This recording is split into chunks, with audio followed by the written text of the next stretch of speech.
Shalom and welcome to this week's edition of the Rabbi's Ramblings. I hope you've had a wonderful week.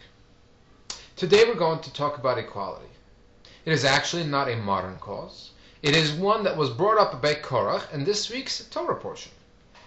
We see that he approaches Moses, he approaches Moshe and says, Madua tisnasu al kahal Hashem. Why do you raise yourself and your brother Aaron above the rest of the nation? We were all there at Mount Sinai. God spoke to us all. What makes you better than I? In fact, Korach was a good student and was paying attention to what had happened in last week's Torah portion, where we see how the spies had thought that spirituality and study is paramount. They did not want to enter the land of Israel to have to toil the land to fulfill the deeds that are connected with the land. Korach paid attention to it, sees that they're mistaken, says, okay, now I get it. It's all about deed. It's all about accomplishing something, getting something done. If that's the case, everybody's equal. If it's all about whether a pair of tefillin was put on, whether a candle was lit in honor of Shabbos, then there's no difference between one individual doing it or another one, whether one is learned or a simpleton. It's all about the deed. Korach was mistaken. Yes, deed is paramount, and all the intent, knowledge, and study will not replace deed, but it does infuse the deed.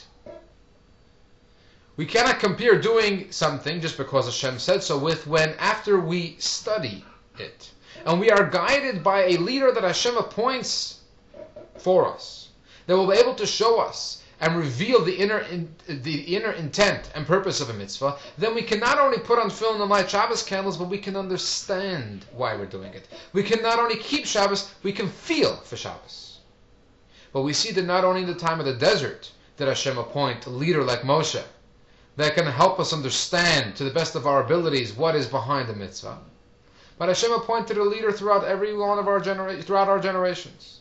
And in fact, we see, like this past week, we marked the 15th yahrzeit of the Lubavitcher Rebbe, a Moshe in our time, who showed us how to infuse everything that we do with that sense of purpose and with understanding what we're doing, and bring that vitality and joy back into what we're doing.